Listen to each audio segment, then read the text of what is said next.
Show me again just how much weed you had. I had a gram, man. Like if it's like a little bitty bud, man. It's barely fit. It's small. In states like Colorado that have recently legalized some form of cannabis, there's been an economic boom. But according to BuzzFeed news reporter Amanda Chicago Lewis, the way these states are legalizing weed is possibly, well, racist. So I met up with her in Denver to learn more. I cover drugs and drug policy, more specifically cannabis and the cannabis industry. So Amanda spent the last 6 months reporting on how racial disparities in the war on drugs have carried over to the way the government has structured the legal cannabis industries. The key thing that my story covers is getting involved in the industry. In many states, the first barrier is that if you have a drug felony, you're not able to participate in the industry legally. In every county in America during the war on drugs, Black people have been between 2 and 10 times more likely to get arrested and serve long sentences for drug crimes than white people, even though they're using and selling drugs at the same rates. Okay, to reiterate, in these states where cannabis is now legalized, if you have a drug felony, you cannot work in the industry in the capacity where you might touch the plant, like growing or selling or trimming. But if you're a person of color, you're way more likely to have a drug felony, even though you're not more likely to have used drugs or to have sold drugs. Enter Unique Henderson, a dude who has been left out. I thought it was cool when it was legalized. There's a lot of people making money out here. There's a lot of people coming from out of town, making money. I wanted to try to open up a dispensary like way before anybody.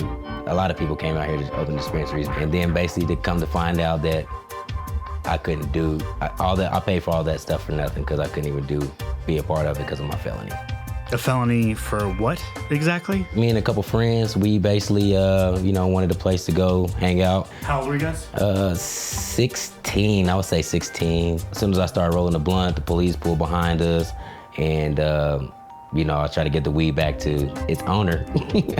But he didn't want to take it, so I actually tried to put it underneath my seat. Me and the Mexican guy got arrested, and 2 white guys, they got let go. It was pretty crazy, but it sort of seems like the kind of thing that for politicians and for law enforcement lobbyists and the law enforcement lobby, we're going to keep everybody safe by keeping drug dealers out of the industry. But that's impossible. Cannabis is a crop. It requires expertise. You need to know how to grow it. You need to know how to store it. You need to know how to cure it. You need to know how to package it. We head across town to meet somebody who is thriving in the new environment. So you think a lot of people who have weed businesses in Colorado used to operate on the black market? I guarantee it. If you don't know anything about this and you think it's just going to be a gold mine, you're sadly mistaken, and you're going to learn real quick that you might lose a lot of money real fast. That's Jason Ray, the master cultivator at Sundance Gardens, a legal grow facility that produces more than 20 strains of cannabis. My dad actually started this here in Colorado without me. He was all, "You're doing that in NorCal? Well, guess what? I'm doing it here in Denver." And I'm like, "What?" Spent more than everyone else was, but we got our money back twice as fast because it was done right. Did you ever feel like you were being observed by law enforcement, or were you ever concerned about legal consequences? People got busted all the time, Jason, while growing on the black market, did have run-ins with the law, but his turned out a little differently.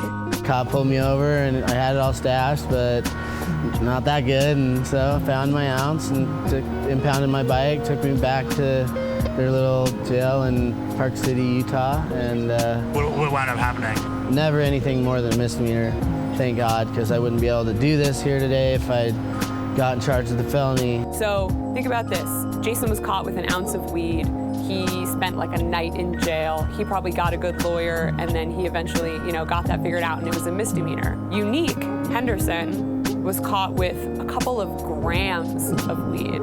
So that's the difference between this much weed and this much weed. So yeah, Jason has tons of experience in the black market, and that's not a bad thing. He knows how to grow the plant well because he's been doing it for a long time. Unique also has experience growing on the black market, but he's not able to bring that expertise to the Colorado market to help anybody.